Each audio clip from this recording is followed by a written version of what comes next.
안녕하세요. 암을 극복하고 암을 치료한 한의사 김정향입니다. 환경 호르몬이란 호르몬도 아니면서 호르몬처럼 우리 몸에서 작용을 해서 그 호르몬 교란을 일으키는 화학물질입니다. 그 환경 호르몬은 호르몬 민감성 암을 발생시키기도 하지만 성조숙증을 일으키기도 합니다.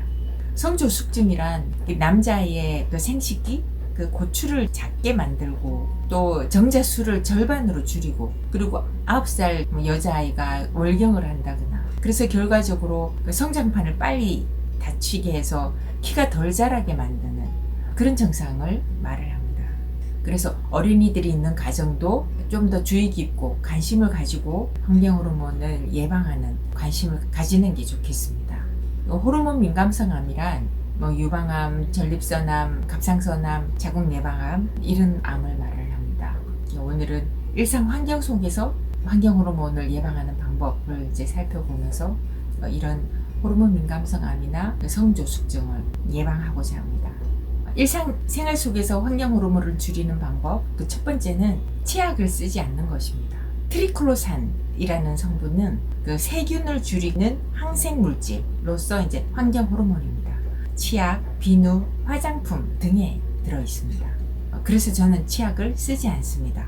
하루에 2번이나 3번 정도 물로만 칫솔질을 하고 마지막에 이제 이빨 사이에 이제 남아있는 그런 이물질이 있으면 치간 칫솔이라든가 이쑤시개라든가 이런 거를 이용해서 제거를 하고 입을 부십니다. 처음에는 좀 약간 개운치 않은 어떤 그런 느낌이 있었는데 의학적으로 도움이 됩니다. 우리의 위나 대장의 그 상피세포, 제일 바깥에 있는 그 상피세포는 세포 수명이 굉장히 짧습니다. 하루나 4일 만에 죽었다가 다시 새로 태어납니다. 그런데 이런 항생물질이라고 하는 거는 세균을 죽이기도 하지만 정상세포를 죽이기도 하고 적어도 못 자라게 막는 물질입니다. 환자의 치약 사용은 위나 대장이 약해질 수 있습니다. 특히 위암 환자라든가 위장이나 대장이 약하신 분들은 치약을 사용하지 않고 칫솔질을 부지런히 하시면 좋겠습니다. 그런 의미에서 저는 가글도 하지 않습니다. 가글이 99% 세균을 죽이는 성분이 들어가 있지 않습니까? 목이 좀 붓고 아프다든가 그럴 때는 볶은소금으로 칫솔질을 합니다. 한 번은 그냥 칫솔질을 하고 뱉어버리고 두 번째 이제 볶은소금으로 칫솔질을 하고 그리고 그냥 꼴딱 삼킵니다. 이 소금에 항염증 작용이 있습니다. 그런 의미에서 또 모기약, 화학 성분이 들어가 있는 모기약이나 모기 기피제도 사용하지 않습니다. 모기장을 사용합니다. 그리고 모기 기피제나 선크림 같은 게 이제 필요할 때는 친환경 매장인 그 한살림에서 구입해서 씁니다. 가격도 착합니다. 일상생활 속에서 이제 환경 호르몬을 예방하는 방법. 두 번째는 그 스판덱스 성분이 포함이 된 폴리에스테르 운동복을 입지 않는 것입니다.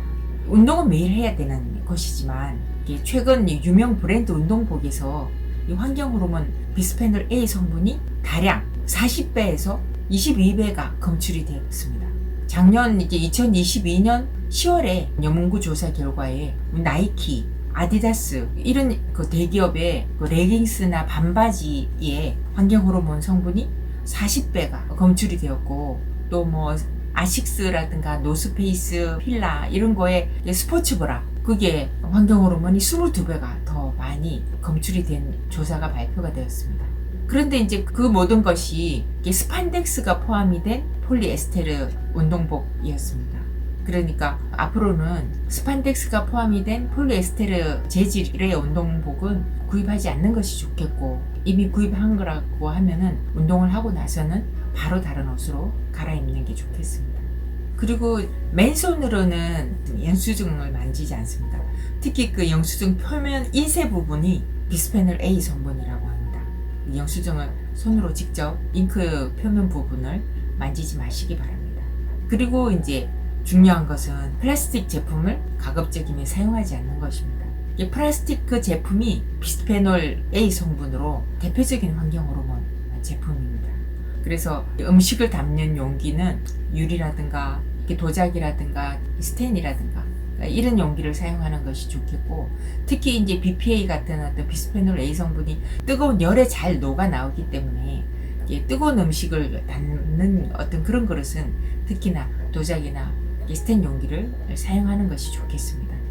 부득이하게 하다면 가벼운 어떤 용기가 필요하다. 그럴 경우에는 BPA 프리, 비스페놀 A 프리 그 용기를 사용하시는 것이 좋겠습니다. 그리고 전자레인지에서는 플라스틱 용기를 사용하지 않습니다. 전자레인지 전용 플라스틱 용기가 있습니다. 그렇지만 그 전용 용기도 플라스틱이기 때문에 전자레인지를 사용하면 미세 플라스틱이라고 아주 잘게 쪼개져서 나오는 그런 불상사가 있습니다. 그래서 근데 이 미세 플라스틱이 환경 호르몬을 흡착을 해가지고 같이 돌아다닙니다. 그놈입니다. 플라스틱 용기로 전자레인지 사용은 하지 마시기 바랍니다. 일상생활 속에서 환경 호르몬을 예방하는 방법 세 번째는 설거지를 할 때 퐁퐁을 물에 희석해서 사용하는 것입니다. 퐁퐁, 샴푸, 비누, 화장품 이런 곳에 들어있는 그 파라벤이라는 성분이 방부제 성분인데 이게 환경 호르몬입니다. 우리는 깨끗한 세척을 위해서 필요량 이상으로 세제를 좀 진하게 쓰는 경향이 있습니다. 이 퐁퐁의 사용량을 잘 살펴보시면 물 1리터에 2.5ml를 섞어서 사용하라고 나와 있습니다. 물 1리터에 2.5ml의 용량이 어느 정도인가 하면 펌핑 한 2번이나 3번 정도 하면 2.5ml 정도의 용량이 됩니다. 물 1리터에 펌핑을 2번이나 3번으로 해가지고 사용을 해라. 이게 적정 사용량이다. 이 말입니다. 그렇게 했더니 거품이 너무 안 나는 거예요. 그래서 너무 진하게 예전처럼 그냥 원액으로 쓰지는 않고 물에 좀 섞어서 썬다 하는 게 물 200ml에 펌핑 2번 정도. 그러면 한 4배 정도 진하게 쓰는 겁니다. 그렇게 했을 때. 그래서 이제 그렇게 저는 사용을 합니다. 그러면 이제 거품도 좀 적당히 나오고 기름기가 좀 많은 고기 음식을 한다거나 할 때는 그땐 좀 더 진하게 사용하기도 하는데 그렇게 물 200ml에 펌핑 2번 해가지고 물을 섞어서 아예 이제 스텐 그릇에 물에 그렇게 딱 받아놓고 그걸로 이렇게 사용해서 마지막에는 그 개수대 이제 청소하고 그렇게 사용합니다. 이 파라벤 그 방부제 성분은 유방암 환자의 20명 중에 19명의 유방암 종양에서 검출이 되었습니다. 6세 이상의 어떤 미국인 2,500명을 대상으로 해서 그 소변을 조사를 했을 때 99%가 검출이 된 성분이 또 이 파라벤 성분입니다. 그만큼 우리 생활에 밀접하게 자주 빈번하게 사용하고 있는 것이 이 방부제 성분이라는 것입니다. 가랑비에 옷이 젖듯이 여기서 조금 저기서 조금 그렇게 쌓여가지고 우리 몸이 환경 호르몬에 젖어가고 있습니다. 이 말은 조금만 신경을 써서 실천을 하면 그만큼 더 잘 줄일 수 있는 게 환경 호르몬이다고 할 수 있습니다. 일상생활 속에서 이 환경 호르몬을 예방하는 방법 이걸 생활 가운데 잘 실천하셔서 100세 건강 시대를 누리시기를 바랍니다. 제 영상이 도움이 되셨다면 좋아요, 구독 눌러주시면 큰 힘이 됩니다. 다음 달 첫째 토요일에 뵙겠습니다. 끝까지 보아주셔서 감사합니다.